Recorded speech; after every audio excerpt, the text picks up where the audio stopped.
Well, there was an interesting benchmark in the so-called war on drugs late last week. For the first time in 4 decades, pollsters at Pew found that a slight majority of Americans favor the legalization of marijuana. But while some states are loosening age-old drug laws, others are cracking down with mandatory random drug tests for kids as young as 12. Tonight, we visit 2 middle schools where policies aimed at keeping adults in the know have opened a sharp debate. We're joined now by former Olympian and special Nightline correspondent, Julie Foudy. I haven't played since high school. This is so exciting. It takes more than a quick serve or even Olympic credentials to make this team. There it is. Nice. Before becoming a Lady Spartan, each of these 12 and 13-year-olds must first pass a test they all say is a little embarrassing. It's disgusting. It's kind awkward. of weird because they tell you to go to the restroom and then like you come out with a cup and it's just like really awkward because there's other people standing there. Yeah. At Pleasant Middle School, drug testing is mandatory, and not just for sports, for any school activity. Principal Lane Warner says the random tests are keeping this school in Marion, Ohio, drug-free. What we're testing for are common street drugs. What's that feeling when Mr. Warner walks in and calls out your name for the random drug test? Well, he doesn't tell you. He just calls your name, so you get so scared that you're in trouble. He doesn't tell you it's a drug test. So you start freaking out. Yeah, I get scared. I'm like, okay, what have I done that I could get in trouble for? It's violating your rights. Like, that's a big deal. But when Alexis Keeter was told she needed a drug test to join the scrapbooking club, her parents said no way.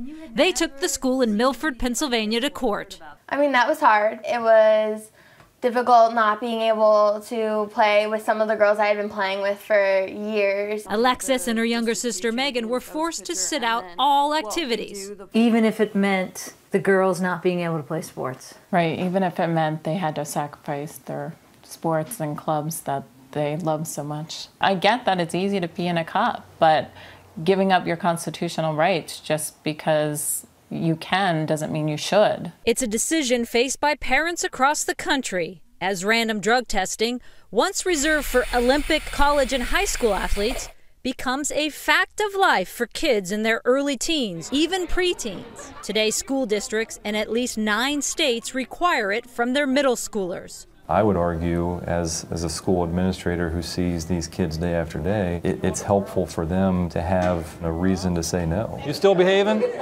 Okay. Back at Pleasant Middle School, Principal Lane Warner isn't just worried about getting students to class on time.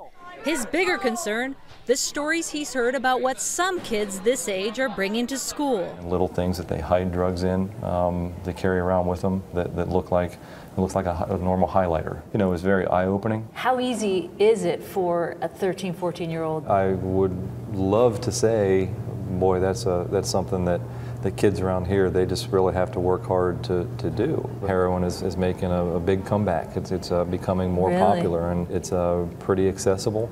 But Warner says random testing is working. He says in 6 years, there's been just 1 positive test here. Are you testing the right kids? Because you're getting the student athletes. Really, shouldn't the schools be testing the outliers, the kids that aren't necessarily in that structured type of environment? Does that mean that every kid's identified, or every kid or kids are getting away with it? I don't think it means that. I think that means that in large part it's effective. But even though the U.S. Supreme Court ruled random drug testing for high school athletes is constitutional, the Keeters won an injunction, preventing their school from enforcing the policy.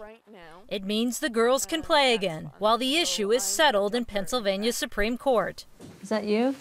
Yeah, like one of the tallest as a freshman? Look at you, I love that. I, over the years, had to pee in mini cups, right through Olympics and World Cups, and we understood we weren't the ones necessarily cheating, but the argument of maybe it's for the greater good. Clubs and after-school activities are normally a way for kids to not be involved in drugs. Throwing up the barrier of having to be drug tested for it might prevent those kids from even trying out. But back on the volleyball court, a different take from the Lady Spartans.